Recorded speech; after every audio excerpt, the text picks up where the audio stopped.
Mainam nga kasi para matiran. Eh pag di natiran to, luluma. Sasayang nga naman. Meron na nga na isang taon eh. Oo, nalum. Ay, pinabomba ko yun. Ayan. Pinabomba ko yung mga Kamo? gabong. Oo. 3 days lang ano na yan. Daw maano na yan, patay na yan. Magkakanin mo ka. Kaya nga, sayang kasi pagka hindi tiniran.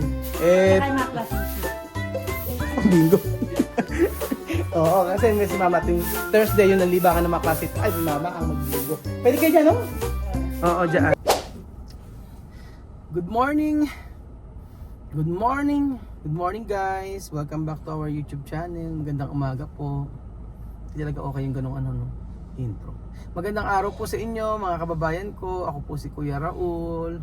Ang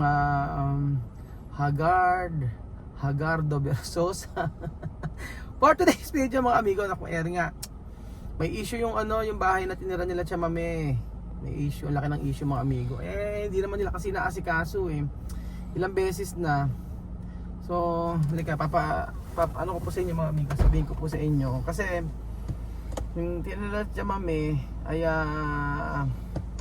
regarding po yan sa sa mga bills. Ano na?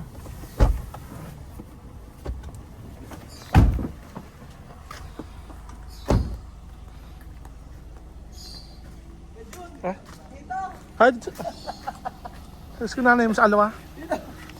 Andiyan nga si mama, wala puntahan natin, sige. Sino punta nito? Yung sabihin ng kuryente, di ba may issue yung yung sa... Hindi ko alam ano pang yung kuryente. apartment? Oo. Ba't may issue apartment? Ba't sa pumunta sa Neco? Medyo hindi, kailangan natin kausapin yung may-ari, ba't daw hindi, wala yung resibo. May ari. Pinuntahan, 5 beses na nagpupunta si Ana ron, hindi nila inaasikaso. Ngayon gusto kong malaman kung nagbayad sila dito, yung resibo. Meron po kasi yung... Sino may ari nito? Di ba ikaw? Oo nga, Beljun, hindi ka binigay resibo, baka binayaran nila, madodoble bayad. Kagabi ano yung binigay? Yun yung 4 and 5 lang yun, kulang pa. Gandang araw po. Si ate po andyan? Si ate? Bakit ka? Pasok ako. Ayan. Si ate po andyan? Si ate? Ha? Si ate andyan? Si? Yung ate? Wala ba dyan? Wala? Panin? Hindi, yung asawa niyo ako. Si Panin. Papakita mo ba ako? Opo, meron siguro siya pag Kasi ganito mga amigo. Yung etong one mga amigo ay kay Kuya Bed yun to, di nakatira. Tapos, yung 2, yung nakatira kay Kuya Host dati. Tapos, yung 3 may umuupa at saka yung pinakadulo, yung 6. Ngayon, yung dating kila Chamame, yung 4, 5, ala naman gumagamit, may bill. Ayan, eto. Natin. Minimum lang yun eh. Medyo hindi 1,000 plus. Ayan 1,300. Ayan. Ayan 1,300. Hindi minimum. Walang minimum medyo kasi hindi naman nagamit eh. Ayan, 1,358 yung babayaran. Babayaran mo ba pag walang gumamit?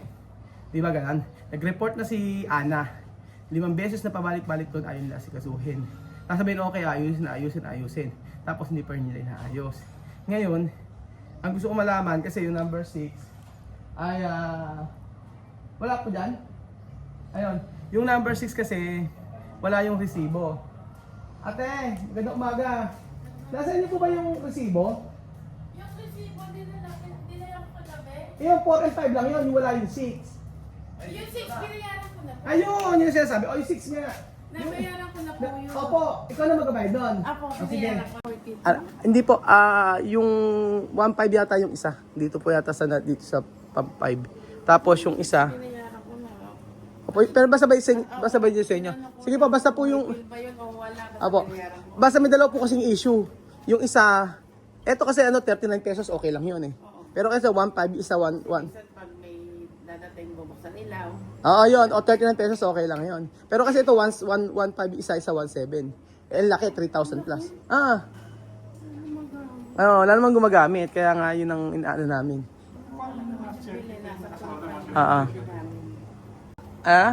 Wala kuryente kasi nakasama yung circuit breaker.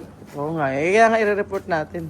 Hindi, ang gusto ko lang pumalaman ate, yung kung nagbayad na kayo or hindi. Kasi madodoble pagka biniharan namin. Basta, yung sa kuryente tubig, kayo na po bahala doon. O sige. Sinapol, busy kami kasi yung anak ko is nagpa-practice ng cheerings pa. buwan. Kaya Oo. papalit-parito kami. Apo. Eh, naalala ko, mag-due na siya. Baka isayang naman yung due. Eh, yung nga po. Bayaran. Eh, 5 beses na kami pabalik-balik doon, di naman inaayos. O, kaya nga pupuntahan, ako na pupunta mismo doon. Sige po, salamat po. Opo kayo sa gilid ng mga anak. Aha. Ano po, ayun ang ano, gusto ko lang malaman kung sino ang nagbayad. Kasi wala isang resibo na para binayaran niya. Kaya lang yung number 1, yung kay Belgium, tsaka yung number 5, yung gamit, yung bayad natin sa mami. Laging may bill. Eh, ilang months na, 5 months na, wala namang gumagamit dito.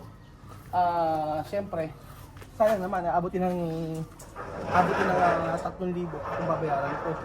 Eh, pina-hold namin. Sabi nga nun, okay lang daw kahit di bayaran. Kaso ang gusto namin, masiro. Kaya ngayong buwan, dumating na naman yung bill. Wala na naman. Ganun pa rin, mataas pa rin yung babayaran. Ay, ito yung aso ni, ano? Ito si James. Si James. Ito si James, kanina. Nandiyan kikwa lang kay Ate Michelle. Tara.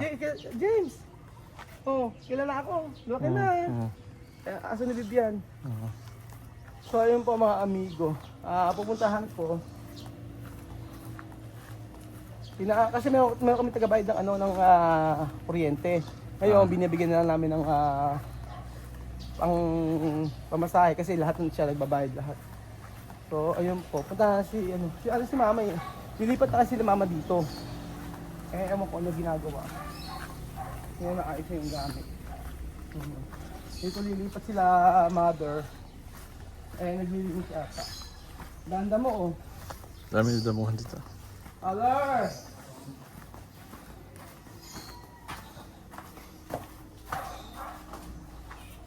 Hello!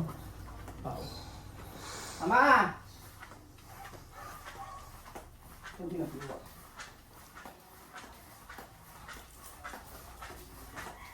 Ama! Ang si mother. Ayun sa likod. Aray. Ginagawa mo? Oh. Ha? Tingnan mo na ano. Kaya. Pagtapos siya yung kanan. Bilis mo. Parang, Eh yung rep ba, papadala ko na rin eh. sino ba nagdadala? Ade yung mga tauhan dun sa mga tao mo ko. Para ate Kaya lang, din ko lalagay rin. sa baba. Kaya alisin para sa linggo, sa linggo. Sa linggo na lang. Oo. Tignan mo na. Sige, sige. Kasi hindi ko naman sa loob ilalagay. No? Oo. Din sa dati. Sa Ba't linggo. nilipat ka na ba? Ha, malapit na. Sige. Basta na ako. Eh yung kama roon. Halika. Saka yung kama din na ginawa Sabihin eh. na lang sa'yo pagka. Sige. Para isang pagkakutan lang kasi. Ang gagawin ko kasi doon, di ba yung refrigerator mo at saka yung kama para malagay dito. Oo. Oo. Ayan, sasabihin ko na lang sa'yo. Madumi. Tsaka yung solar nila para makita. Kasi natatabingan nito. Hindi nag-iilaw eh. Maraming ano dito. Pag ano na. Ano ba yung mga gamit? Yung gamit nila tsaka may hayaan mo muna dito. Kukul. Okay lang yan. Ayusin ko na lang dyan. Tapos yung mga damit na may lalagay ko sa kahon. Itong mga bato-bato kasi na ipalalagay ko doon. Para malagyan ko dito yung mga gamit. Tatanggalin na to ngayon. Ah. Tatanggalin na. Hindi, sa linggo. Tatanggalin na Sa to. linggo, aayusin yan. Lilinisin namin. Oo. Saan dadalhin to? Dadalhin si Ay, punta siya. Dito lang, sa may pinaka-dirty kitchen. Para wala nang kalat dito. Oo, wala nang kalat. Dito dito cactus. Dito ko kasi ilalagay. Oo. Kung Ah, saan okay. pwede. Pagtapos yung doon yung mga doon sa may doon ako magkukwarto yan sa may aircon eh. Oo. Ipalalagay kay aircon eh. Oo. Para dito ko ilalagay. Doon nila ilipat yung Oo, aircon. pagtas dito. Oo. Yun, Sayang yun, naman. yun. Oo, sige. Para maayos. Kasi dito yung rep ko Dito mo yun. dito malagay red. Oo. Sige. Di ikaw na bahala. di sa kabila na rin. Sige, ikaw ba? Oo, Sa dati, no? Oo. Dito kasi, nung bata kami, dito nakalagay yung ano. Oo, rep. Ito yung rep. Oo. Tanda ako dati, hindi ako marunong mag-ABCD. Gina ko ginantang. Ginanyan ako ni Merce. Totoo yan! Mama, totoo yan! Bata ako. Abay, hindi ako marunong magbasa, mama? Tanda mo ba yun? Nagigil si mama sa akin. Oo. Natuto ko na bukas, di ba? Galing na eh. Totoo yan, hindi ako marunong magbasa ng bata. Yung mga bata, aso, kuya, ganon. Talagang nagtuturo sa akin, tapos ang gabi tinuruan ako ni mama, tapos pagkayari, gininak naman, pang! Kinabukasan, bilis ko magbasa. Ganun pala dapat, ano. Hindi, makupo naman sa ano. Talagang gano'n. kasi ngayon- kahit teacher, Oo. gaganon eh. Ngayon kasi, Ngayon lang hindi na ngayon kasi kasi- may human rights. at saka ngayon kasi mama, ano, yung meron ng mga tutor. Oo, may mga ganun-ganun. Eh, Wala talagang... Wala, nanay talaga Eh, nagtuturo nabi dati. natuto naman kayo, di ba? Oo, natuto naman. Kinabukasan natuto ko talaga mag ano. Kasi dito, ala rin eh. Hindi, ito nga, palalagyan ko ng kesame. Ay, magkano ba Ayusin. yung kwan? Bibili ako ng kwan eh. Yung Ano? pinto na lang, gakay poge. Magkano ganyan? Abay, hindi, papakabitan ko lang. Ano ba gusto mo ito? Pasukatan. Eh, hindi, dalawa yan. Sige, papakasukan ko kay Marvin. Pasukatan mo. Oo nga. Para mapalitan na. Pagtapos sila, pakikesame yan ko kasi nga abutas ito. Oh, sige. Yung adon, Yung aayusin. Pagkas ito, pag-aalisin ko na yan. Alis mo na. Oo, yan. Wala ka na rin eh. Tatapon ko na yan. Tapos mo na to. Hindi, ito hindi. Hindi ko tatapon niya. Ibig sabihin yung mga nakalagay na display nung araw pa kasi yan. Ayun mo na. Oo. Tapos yung... Pagtapos yung mga damit nila mismo na pati ito, ilalikbit ko, bibili kong kahon, ilalagay ko, doon ko nga itatago. Pagsamasamahin mo. Pagsasama-samahin ko na Kaya lang. nga. Oo. Oo, sige, ganun. Yung mga libro ito, bibigay mo sa mga ita para pag-aralan nila. Eh, nagagamit mo sila, paggamit sila yun. Ring so pala to, ganyan lang yan. Padaya mo, Okay. iwanan ba? Hindi, okay naman, iwanan mo yung mga ganyan. Okay lang, pag kinuha mo, Hindi, kunin mo lang. ito hindi ko gagamitin yan. Hayaan mo lang dito. Papapinturahan mo, ano? Oo, magpapintura ko. 2 araw na lang daw sila. Kung siguro next week. Sino? Sila, Mami. Mami. Oo, papinturahan mo na lang dito. Mm. Anong kulay kukulay mo? Ano, gray at saka ano. Gray, At tsaka saka white. white. Puro white, ito, puro white. White na lang. Oo. Ito papalitan na yan, sira na yan. Pinturahan ko. Yun na, Ito ito. yung inanay. Ayan, ito Oo nga, inanay. inana. Papalitan na rin kayo. Ayan, kaso malaking gamit. Lagyan ko inanay. Pero yung nanay, Hindi. pero yung itong kabila okay naman. Oo, Hindi wala na naman yan. Kasi nagawa namin yan. Okay ayos naman eh. Kasi, Ah. kaya hindi namin pinakailaman dati to, kasi nga okay pa naman. Hindi nakita kasi nila, na-detect nila, meron na din. Ayan. Oh, tsaka may ano, Oo, sa kanay din yan. Sa Basta kanay. yung huling kwarto na yun. Yung huling kwarto na yun. oo, dito ko na pala lilipatan. Oo. Sama si EG. Oo, kami ni Ibi. Oh, tama, dito ka sa unang ano. Dito nga ako kasi andyan yung kwan ng aircon. Oh, tapos sa kabila dito Oo. si EG. Patutulong nga ako kay kala Neneng at kay Mahara para maayos yan. Oo. Siguro mga Luis Martes. Kaya nga dito Mga dito ganun. titira si mother. Oh, yan. Eh, panlilinis ko pa. Papalinis muna. Tapos, binibigyan na pala yung bisikleta na to.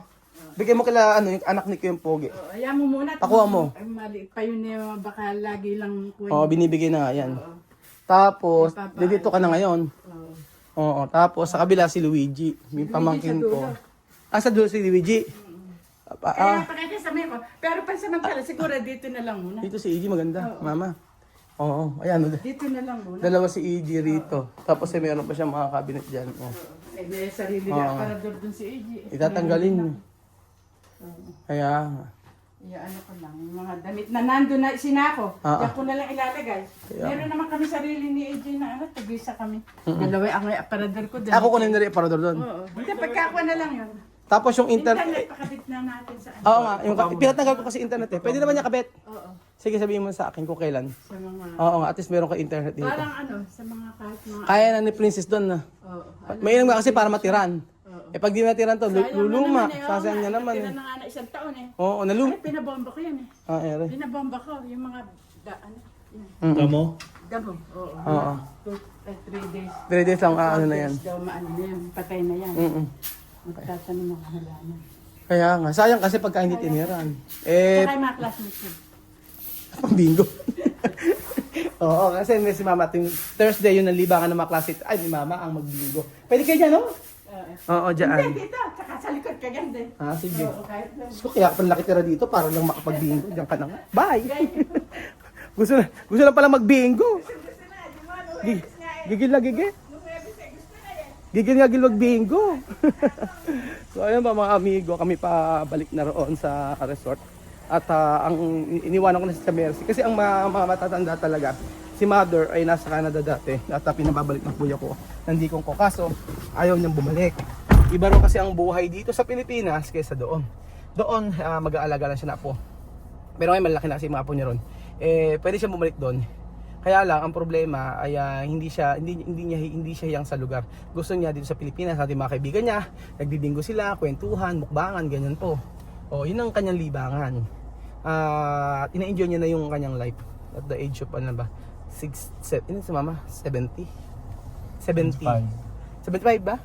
At the age of 75 ang lola nyo ay ina-enjoy niya kanyang buhay dati pa 50 years old na siya nag-retiro, napakabata niya nag-retiro mga amigo para i-enjoy daw niya yung buhay niya. So ayan, ngayon yung nagpapalakas kay mother ang pagbibingo, ano lang, katuwaan lang, ganun po mga amigo. Kasi doon sa may bahay na princess doon, hindi siya makapagbingo. Dito every Webes yun ang kanyang session, ang bingo. So ayun po mga amigo, nakakaano lang din na pagka naalala natin yung bahay na to na dating tinuluran ng mga Aprikana, ay malulungkot ka na, akala mo tatagal sila ng tagal na panahon dito. Pero sabi nga ganon, ang paghihiwalay naman meron naman din na idudulot na maganda, lalo na kung may mga nasaktan na. So ang mahalaga ngayon ay masaya sila doon, masaya naman kami dito, at may communication pa naman, at hindi naman ibig sabihin ay mawawala na yung pagkakaibigan namin. So thank you so much po mga amigo, at God bless po.